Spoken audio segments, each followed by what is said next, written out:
Senhor, nós queremos falar com o Senhor em oração e nós confiamos que o Senhor ouve a nossa voz.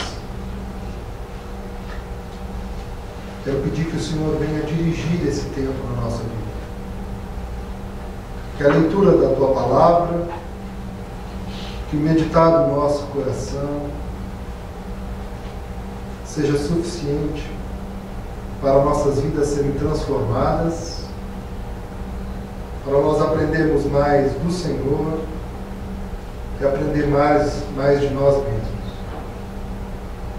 Que nesse tema que nós vamos tratar nos próximos 4 domingos, tronos, que nós saibamos abrir o nosso coração, vasculhar o trono da nossa vida e tomarmos atitudes sérias para que este trono seja ocupado pelo Senhor. Fala ao nosso coração nessa noite. Nós oramos em nome de Jesus. Amém. Bom que nós nos reunimos hoje, então, para o primeiro dia da série, Tronos, as lições do livro de Daniel. Eu quero começar a nossa série lendo o primeiro e o segundo versículo do livro de Daniel, que diz o seguinte: no ano terceiro do reinado de Jeoaquim, rei de Judá, veio Nabucodonosor, rei da Babilônia, a Jerusalém e a sitiou. O Senhor lhe entregou nas mãos a Jeoaquim, rei de Judá, e alguns dos utensílios da casa de Deus. A estes levou-os para a terra de Sinar, para a casa do seu Deus, e pôs na casa do tesouro do seu Deus. Leitura um pouco confusa. Mas eu quero frisar bastante aqui o fato de que o Senhor lhe entregou nas mãos a Jeoaquim, rei de Judá, e alguns dos utensílios da casa de Deus. Esse é o começo do livro de Daniel. Nós vamos conversar hoje sobre o tema conquistas e derrotas, a partir desses 2 versículos de Daniel. Nessa introdução, eu quero lembrar uma questão. Nós estamos diante do término da 6ª temporada da série Game of Thrones. Uma série que está bem famosa, muito assistida por todo mundo. Tem em torno de 180 milhões de pessoas acompanhando este seriado. É um seriado que está sendo gravado ali na região da Grã-Bretanha, na Irlanda, e é baseado numa série de livros, na verdade, chamado As Crônicas de Gelo e Fogo. O nome Game of Thrones vem do primeiro livro dessa série, e é uma série um tanto polêmica. Ela tem 3 ênfases. A primeira ênfase é na questão do sangue, muita violência, muito sangue. A segunda questão é nudez, aparece muita nudez também nessa série. E a terceira questão que essa série também se baseia é na morte. Então acontecem muitas guerras, muitas violências, muitas disputas. E o coração dessa série está baseado na disputa desse trono que está ali à sua esquerda, chamado Trono de Ferro.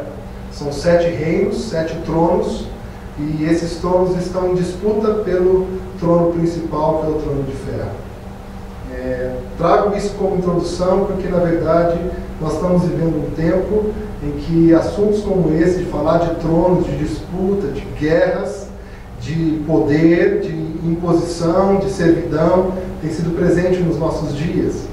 E nós estamos pegando um pouco do gancho que nós encontramos nessa série, que tem sido assistido por todos os lados, para falarmos um pouquinho dessa disputa pelo trono da sua vida, para falarmos um pouquinho da disputa em que está o seu coração, e como tronos, áreas, ídolos e tantas coisas que estão à nossa volta estão disputando o seu coração, disputando a sua vida, querendo de você servidão, querendo que você doe a sua vida para viver por esses interesses. Então nós teremos aqui nessa série Tronos, conversas sobre guerra, disputas e servidão.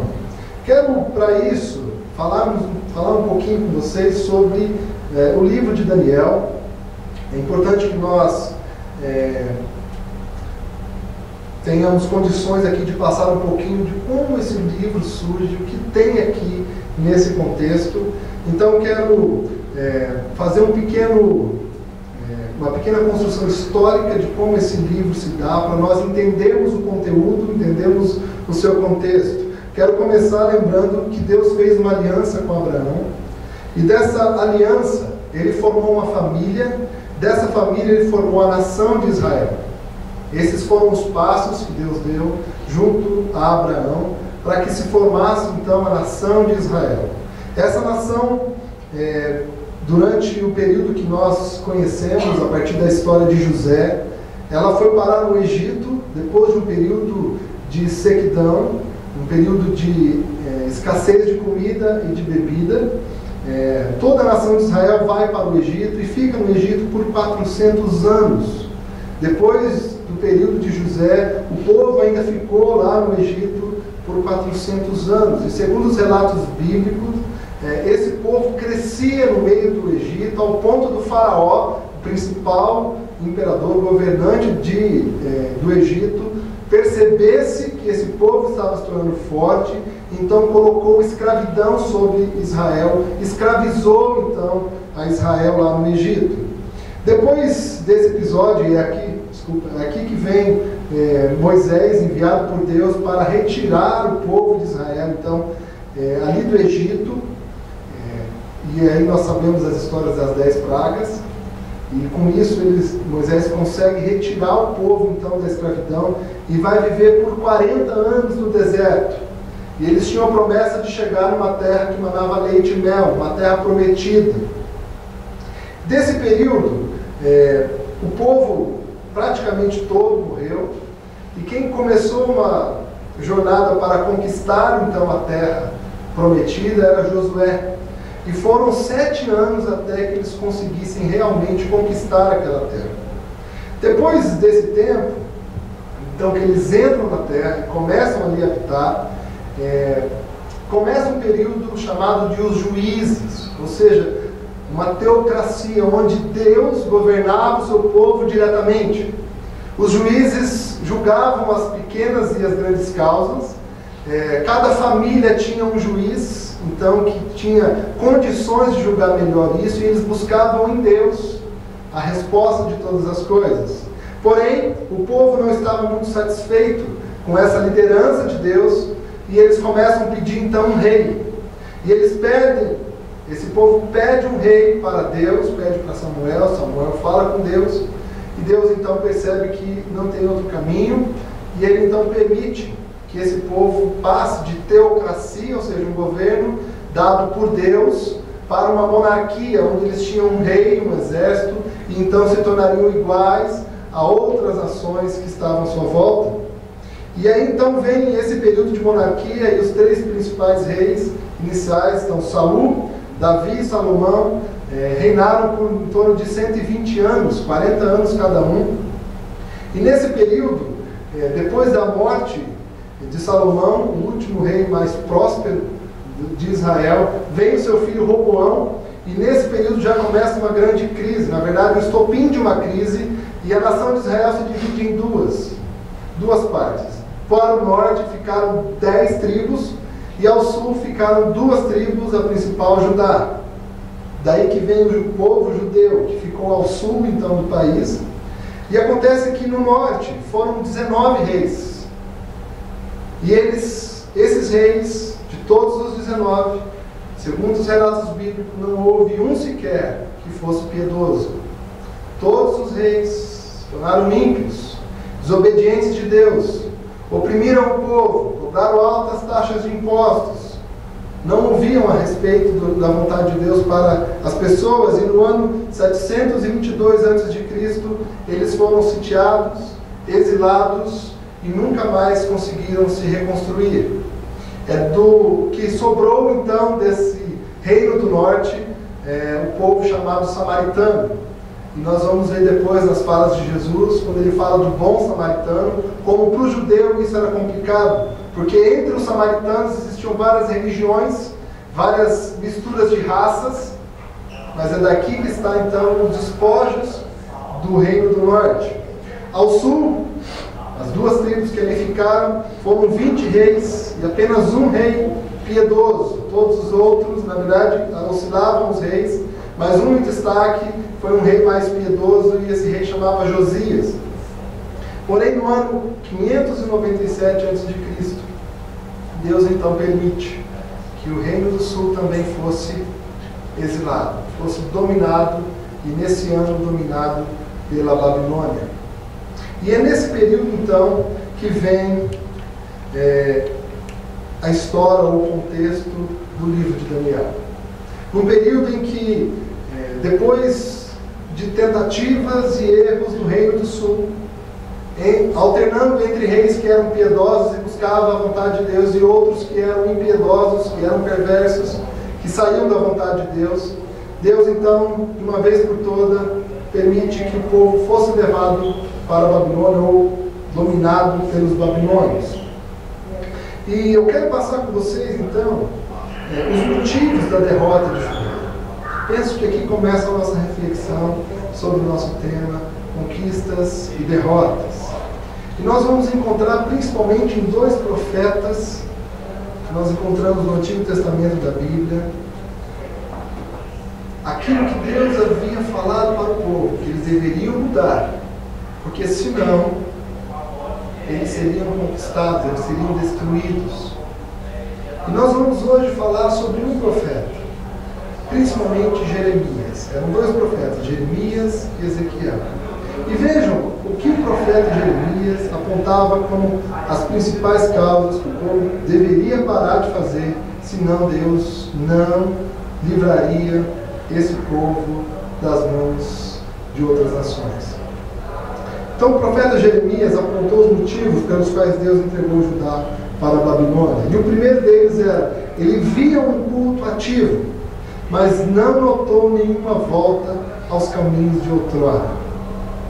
Jeremias presenciava as atitudes de Josias. Josias era um rei piedoso, era um rei voltado para o coração de Deus. Josias começou uma atitude de reforma do culto, de encontro com a vontade de Deus para a nação de Israel, e ele oficializou o culto, restaurou o templo. Josias achou a lei dentro do templo e então trouxe a leitura. Ele rasga suas vestes porque ele identificava que o povo estava errado e que deveria se corrigir, e ele foi próspero, governou por mais de 40 anos. E o que acontece é que, na verdade, o povo participava dos cultos, mas era de coração vazio. Via um culto ativo na nação, mas não notou nenhuma volta aos caminhos de outrora, ou seja, um caminho onde Deus falava e as pessoas viviam conforme a sua vontade. Em segundo lugar, ele falava a respeito de um conhecimento da lei de Deus.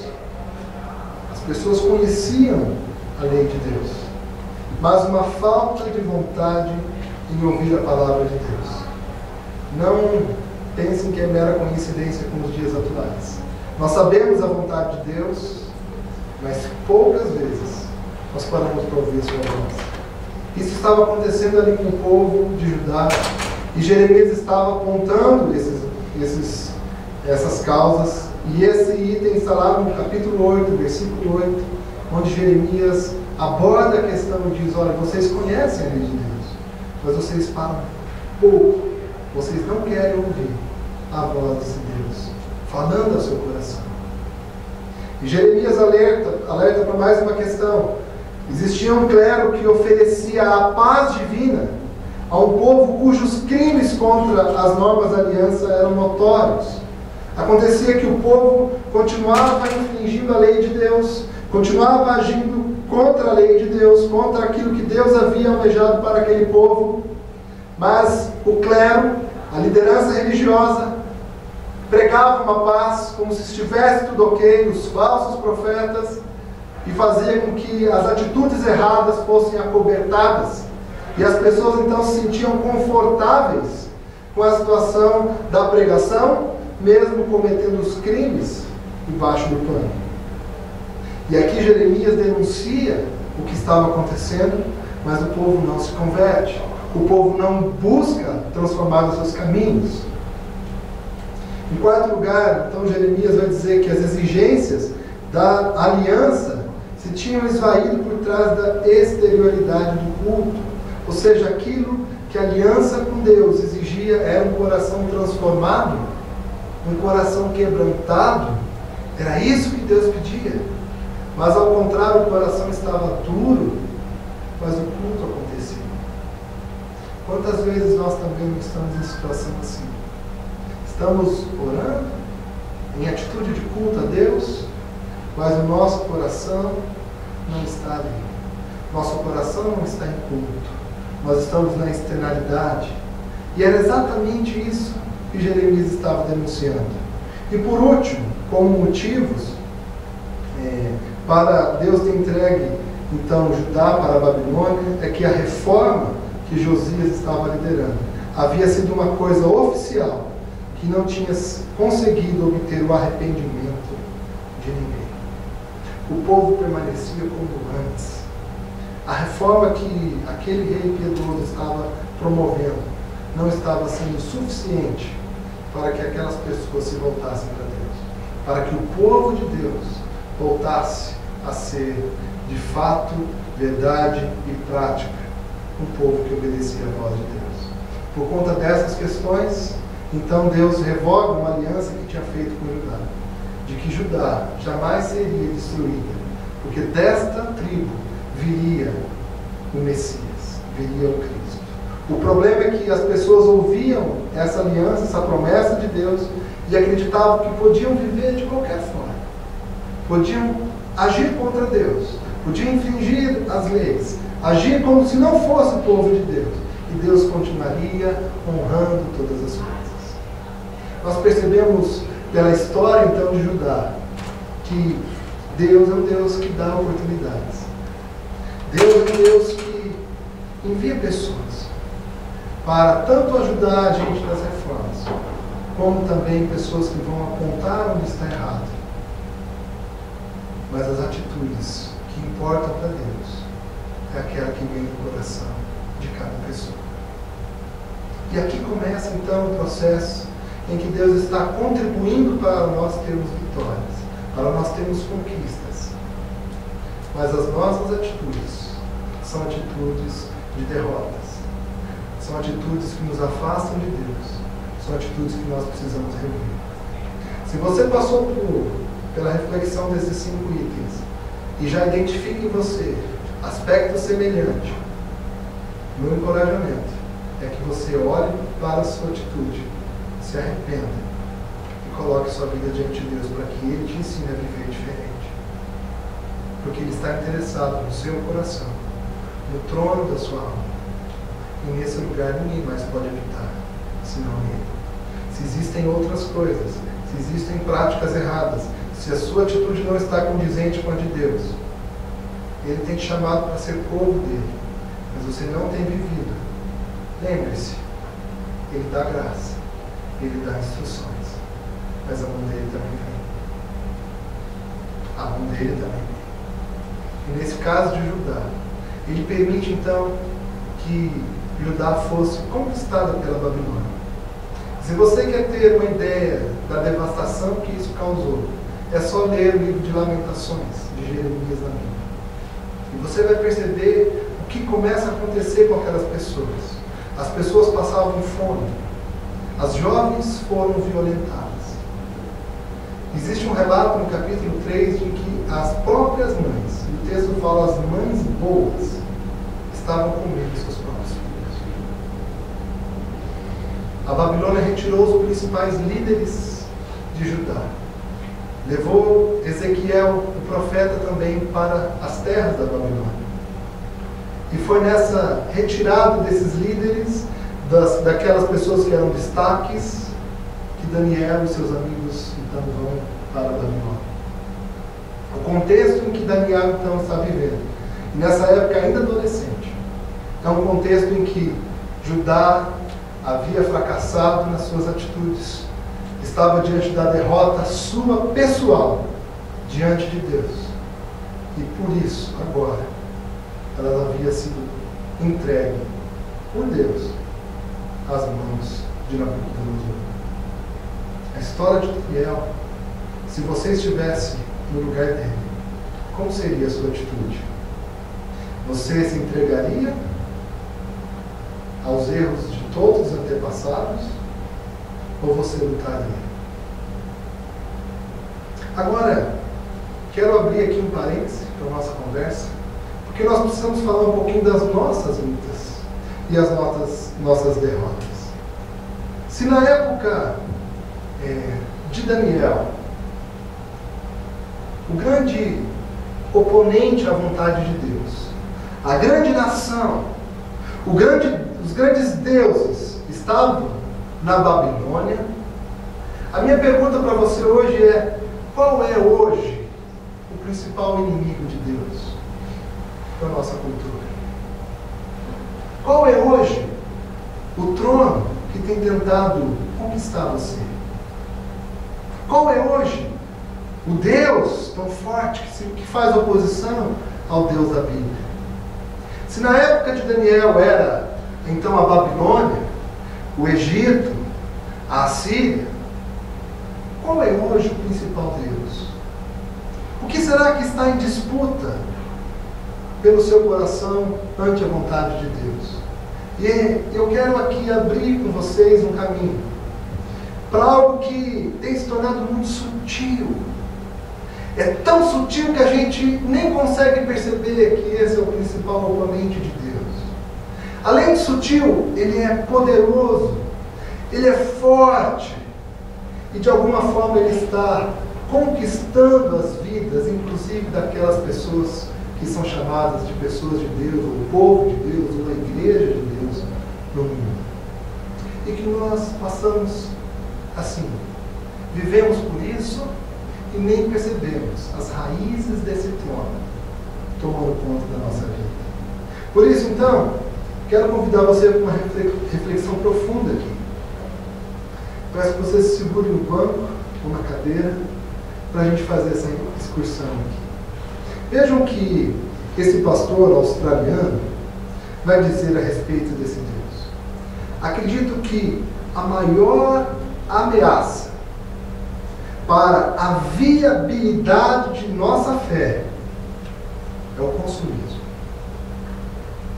De longe, este é o desafio mais abominável e insidioso para o Evangelho, pois afeta de muitas maneiras cada um de nós e todos nós. E continua: em nossos dias não há dúvida de que, como cultura, nós totetizamos os produtos. Se você não está familiarizado com essa expressão totemizando, ou vem de totem, isso vem de um estudo de Emile Durkheim sobre uma tribo muito primitiva que ele estuda. Ele vai dizer então que o totem é aquele que dá condição ao ser humano de definir o que é sagrado e o que é profano. E o que está acontecendo quando ele usa essa expressão, ele está dizendo que os produtos, as mercadorias, se tornaram para nós aquilo que define para nós o que é santo e o que é profano, aquilo que é certo e aquilo que é errado. E ele coloca, em outras palavras, eles adquiriram importância religiosa para nós. Os produtos, as mercadorias, se tornaram itens religiosos para nós. Nós seguimos, nós servimos, nós adoramos, nós fazemos culto aos produtos, às mercadorias. Olhe para as coisas que nós consumimos. Olhe para as propagandas de marketing. Alan Richard vai dizer ainda que hoje a publicidade entrou num caminho em que você não apresenta mais as características do produto, mas você apresenta valores. De alguma forma a gente não vê mais propaganda divulgando como um carro é bom, para que servem as peças, como que as peças se ligam, mas dentro do carro uma família sorrindo. Marx vai chamar isso de fetiche. Nós compramos esses valores e não o produto. De alguma forma nós colocamos valores religiosos nos produtos, porque não temos mais necessidade de tantos outros produtos. Mas desses valores, por causa do esvaziamento que a religião trouxe para a nossa sociedade, esses valores então são atrelados aos produtos. Se você acha que ainda é pouco, na verdade esse Deus, esse inimigo de Deus é tão grande e é tão sutil, tão poderoso, que a gente não consegue achar problema nisso. Olha o que Hunt, no livro História do Pensamento Econômico, vai dizer: o capitalismo é caracterizado por 4 conjuntos de arranjos institucionais e comportamentais. Ele diz o seguinte: primeiro arranjo, produção de mercadorias orientada para o mercado. Nós, de alguma forma, nos organizamos em torno da produção de mercadorias, ou serviços, ou bens, e a nossa vida começa a ter significado e sentido se a gente está em torno disso. Segundo arranjo, propriedade privada dos meios de produção, onde aqueles que dominam a forma de fazer são aqueles que têm o capital ou têm as condições de privar esses meios de produções para que o proprietário tenha os seus lucros maiores e aqueles que trabalham recebem os seus salários. Em terceiro lugar, vai dizer que um grande segmento da população que não pode existir a não ser que venda sua força de trabalho no mercado. Nós temos um sistema que nos governa, que ele só pode existir se pessoas só conseguem sobreviver se ela vender sua força de trabalho. Para quê? Para produzir mercadorias. Para que essas mercadorias? Para nós consumirmos, e aí entra a quarta questão: comportamento individualista, aquisitivo, maximizador da maioria dos indivíduos dentro do sistema econômico. Quer ver um problema no sistema econômico? É quando a sociedade para de consumir. Quando os estoques de carros e outros bens não são vendidos. Nós entramos em crise. As pessoas precisam consumir. Um exemplo do sistema financeiro que tem muitos problemas é o do Japão, porque as pessoas poupam demais. As pessoas guardam demais por conta da cultura deles. E eles têm que ter atitudes no sistema financeiro para que as pessoas consigam gastar. Eles precisam impulsionar o consumo para que o dinheiro não fique guardado. Então, de alguma forma, nós estamos num sistema, e não pense que eu estou falando isso, porque eu acho que nós temos que ser socialistas, comunistas. Eu estou trazendo aqui uma leitura bem breve, bem introdutória, para nós percebermos um pouco qual é o grande inimigo, o grande Deus, o grande trono, o trono de ferro dos nossos dias. Para nós percebermos que, na verdade, essas coisas já conquistaram o nosso coração há tanto tempo, que a gente ouve falar e fala assim: é assim mesmo que nós vivemos. Isso é natural, não é novidade. Eu sei. Eu trabalho produzindo bem, produzindo um serviço. Eu ganho meu dinheiro para comprar as coisas. Sim, isso me dá a minha identidade. Muitas perguntas hoje, para saber um pouco mais de uma pessoa, é o que você faz. Qual é a sua profissão? Isso define quem você é. Isso define quem Deus te criou a ser. Mas o consumismo ou o consumo tem definido a nossa identidade. Isso está enraizado em nós. Mas olha o que Alan Rich vai continuar a dizer: todos os bairros giram em torno de um templo consumista central, o shopping center. Se não for o shopping, é aquela galeria, aquela rua comercial, a feirinha. De alguma forma, a vida nossa está em torno desses eixos, desses templos, no qual nós colocamos o nosso culto em ação. Ele continua dizendo: adolescentes andam para cima e para baixo por esses corredores desumanos, sem objetivo, como se buscassem por uma resposta que escapa deles pelas vitrines. Seus pais passeiam pelos mesmos shoppings, entregando-se a uma dose de terapia de compras. Quantas vezes nós não saímos de casa e falamos: acho que vou comprar alguma coisinha, né? Ou estou um pouco angustiado, vou dar uma volta no shopping, deixa eu ver que tipo de produto eu preciso, como eu posso tratar a minha aparência, a fim de que eu me sinta útil. Nessa situação cultural, tudo, até mesmo a identidade pessoal e o sentido religioso, torna-se uma mercadoria que podemos comercializar. E ele continua: sendo assim, fica fácil entender como uma igreja shopping center, as experiências de adoração estáticas e até mesmo a espiritualidade cristã passam a refletir o consumismo da fé. Vocês já perceberam como a nossa atitude diante da Igreja de Cristo é sempre no sentido de consumir? Você já reparou como você tem lidado, por exemplo, aqui na comunidade de Paulista? Será que você não tem vindo aqui apenas para receber?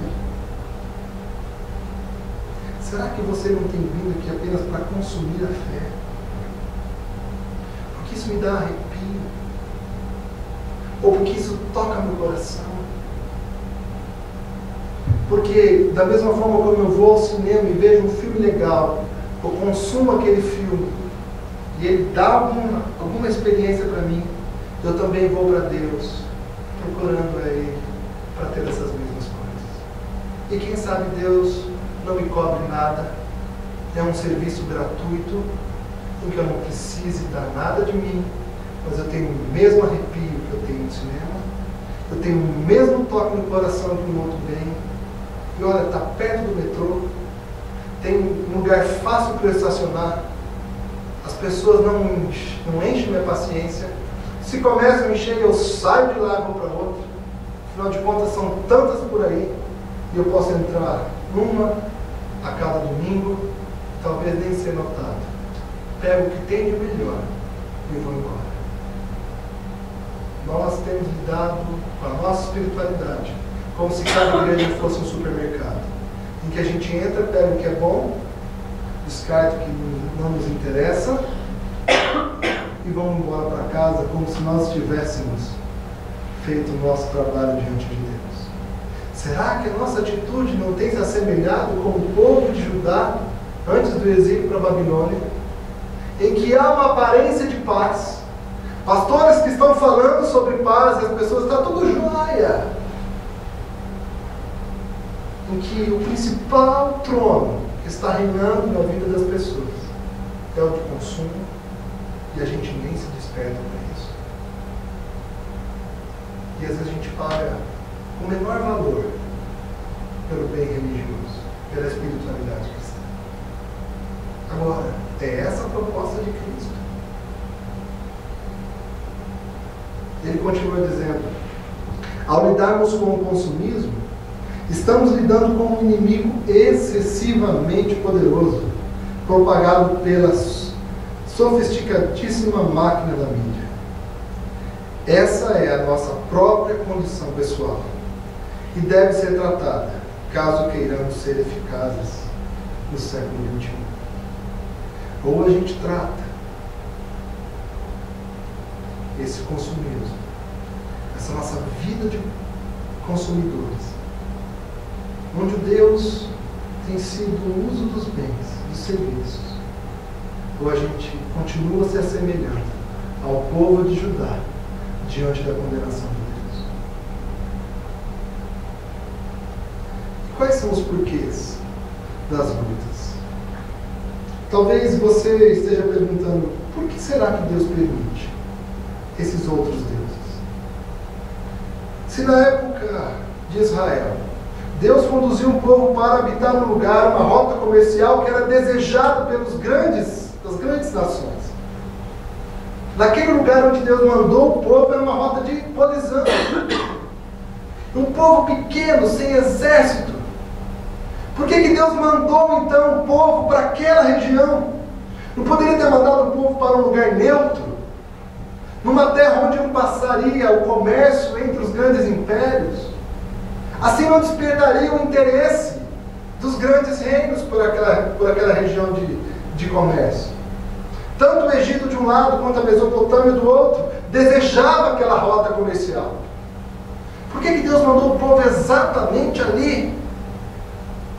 E a pergunta é, por que Deus tem permitido nos dias de hoje o consumismo? Ou o capitalismo? E muitos vão até mesmo chegar a algumas afirmações bizarras, dizendo como o capitalismo talvez seja aquilo que mais facilita o reino de Deus. Dizendo, olha, pelo menos tem a livre iniciativa, tem liberdade. Será? Ou nós somos também servos desse sistema consumista? Mas a pergunta é, por que Deus permite? Você já tentou responder isso? E por isso eu quero caminhar para essa segunda parte para nós finalizarmos. Olha o que esse autor vai dizer. Paul Minear. Ele vai dizer o seguinte: a soberania única de Deus é percebida somente pela luta acirrada contra outros deuses, com todas as forças que se opõem à sua vontade. A gente só percebe, a gente só teria condições de perceber a força de um Deus único quando nós nos colocamos ou estamos em situação de luta, em que os deuses são comparados, os tronos estão em disputas, e o trono mais forte se mostra, e nós falamos, esse é o trono verdadeiro. Portanto, é aqui que começa a resposta do porquê que Deus permite as lutas para o trono do nosso coração. E ele continua dizendo, isso significa que Deus, como o único Senhor, começa. Essa situação de Deus ser o único começa quando Deus exige o destronamento de todos os outros deuses. Quando Ele olha para o nosso coração e vê a idolatria que tomou conta de nós, e vê como nós somos servos de tantas outras coisas, e Ele começa a pedir para você, abra a mão, renuncie, jogue fora, esse Deus não é verdadeiro, isso é ídolo, isso não tem a ver com você, eu exijo o trono, fui eu quem te criei, sou eu que andarei ao seu lado, eu direi que é para a direita ou para a esquerda. É quando Deus começa a falar isso para você renunciar às coisas, é que nós começamos a perceber o quanto uma vida com Ele é maravilhosa. E ele continua dizendo, apenas no contexto de uma vocação tão apaixonada, ao ponto de nós renunciarmos os outros deuses, o conhecimento do Senhor único vive. Somente quando nós ousamos ter uma paixão por esse chamado de Deus, para Ele ser único, é que nós começamos a perceber o conhecimento dEle fazendo sentido na nossa vida. E ele continua, e esse conhecimento precisa de luta contra o diabo e toda a sua obra, mais do que eliminá-la. Deus não quer destruir os nossos inimigos. Deus não tem interesse em destruir os deuses. Ele tem interesse em que você lute contra, que você abra mão, porque essa é a forma de você conhecer a Deus. Se você não fizer isso, você não vai ter acesso ao conhecimento que Deus tem a compartilhar com você. E ele continua, somente em obediência incondicional. Ou seja, só Tu és Deus, só Tu és Senhor. Somente nessa obediência incondicional, Senhor, eu te obedeço sem nenhuma condição. Senhor, eu te obedeço mesmo se o Senhor não me abençoar. Senhor, eu te obedeço até mesmo em meio às lutas. Senhor, eu obedecerei o Senhor em todas as horas, todos os dias, impulsionada pela paixão infinita, resignação e entusiasmo infinito, é que esse monoteísmo, ou seja, o único Deus, se manifesta totalmente na existência humana, como em Jesus. Essa foi a obra de Jesus, ter obedecido ao Pai de forma incondicional, ter renunciado todos os tronos, ter renunciado todas as benevolências.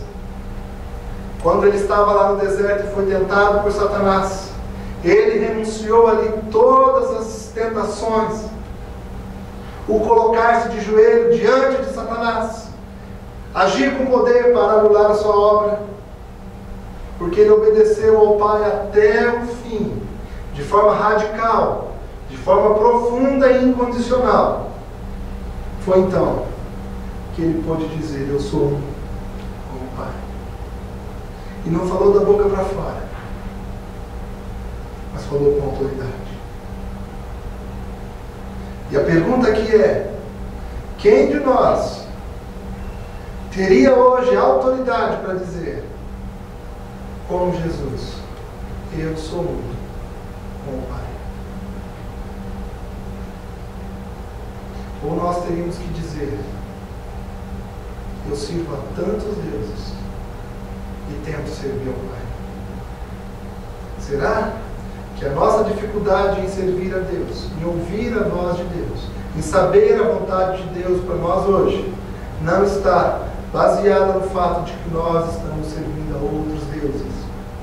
E Deus não quer e não vai compartilhar o seu conhecimento com aqueles que servem a outros ídolos e deuses falsos.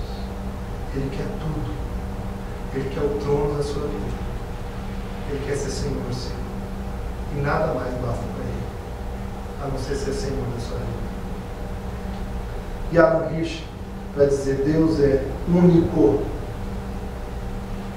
E a missão da nossa vida é trazer todos os aspectos de nossa vida, que tem a ver no comum, ou seja, no coletivo, ou no individual, para debaixo desse único Deus. Nós compartilhamos essa frase no Instagram, talvez pelo WhatsApp,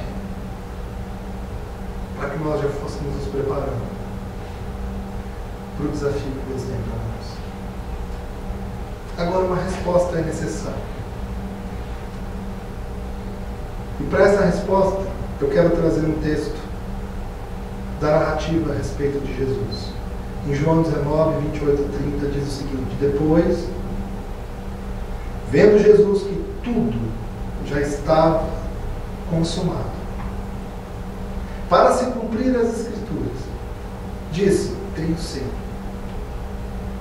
Estava ali um vaso cheio de vinagre. Embebedaram de vinagre uma esponja e fixaram-a num caniço de enxofre e a chegaram à boca. Quando, pois, Jesus tocou o vinagre, disse: está consumado. E, inclinando a cabeça, rendeu seu espírito.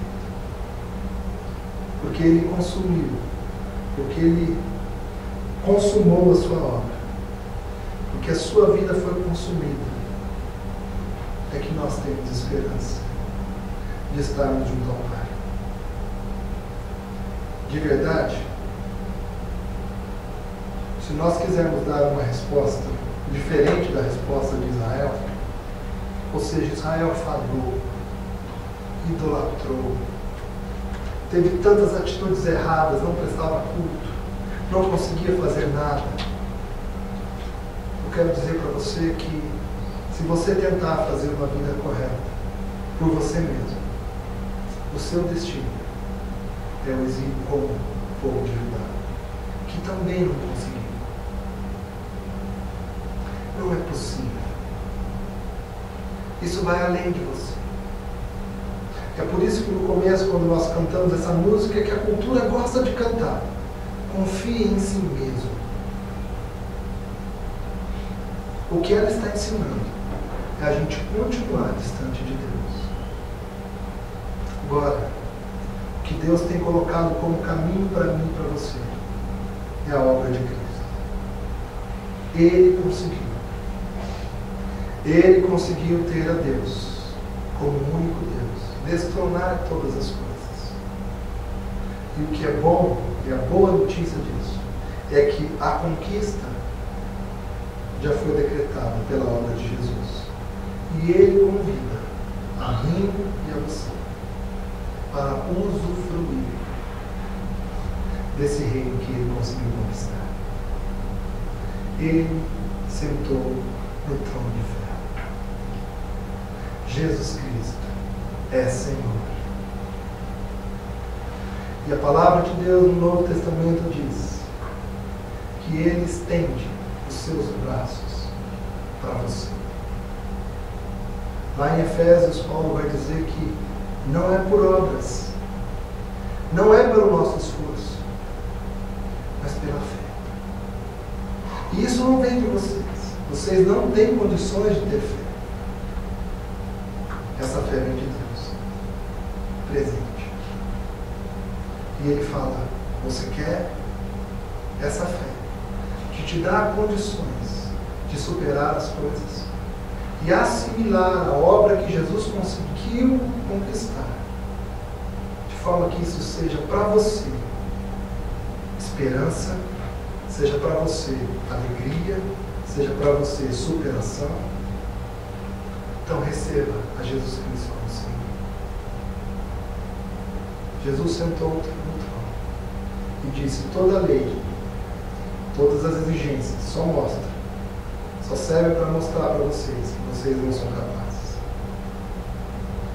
E Ele diz: mas eu sou capaz. Se você quiser estar em mim, porque eu estou no Pai e vocês estão em mim, nós somos um. Portanto, a resposta que nós podemos dar, a resposta prática que nós podemos e devemos dar, é reconhecer Jesus Cristo como nosso Senhor. Essa é a obra que Ele pede de nós. Creia em mim. E o meu Espírito, ao vir habitar dentro de você, começará um processo revolucionário dentro do seu coração, dentro do seu espírito, para que você então vá sendo transformado dia após dia, confrontando-se diante dos ídolos, dos deuses da nossa cultura, da nossa sociedade, e abrindo mão disso. Esse Espírito que vem de Deus vai incomodar você toda vez que você tocar os ídolos, que você estiver imerso nesse consumismo. Ele vai começar a te puxar. Vem para cá. Vem para cá. Essa é a obra que Jesus Cristo trouxe para nós. Esse é o tempo que nós vivemos. Se você quiser ter a Deus como o único Senhor da sua vida, você precisa da orientação, do sacrifício de Cristo, da orientação do Espírito Santo. O meu convite para você é que, se a sua vida não tem sido organizada para ouvir o Espírito, você terá muita dificuldade de ter uma vida relevante. Deixe o Espírito falar. Esvazie o trono. Deixe Deus ocupar esse lugar. Jesus Cristo, Senhor, sobre a nossa vida. É assim que nós vamos lidar com derrotas e com conquistas. Deixa Deus falar no seu coração. Amém? Quero fazer uma oração com vocês nesse momento. Feche os seus olhos.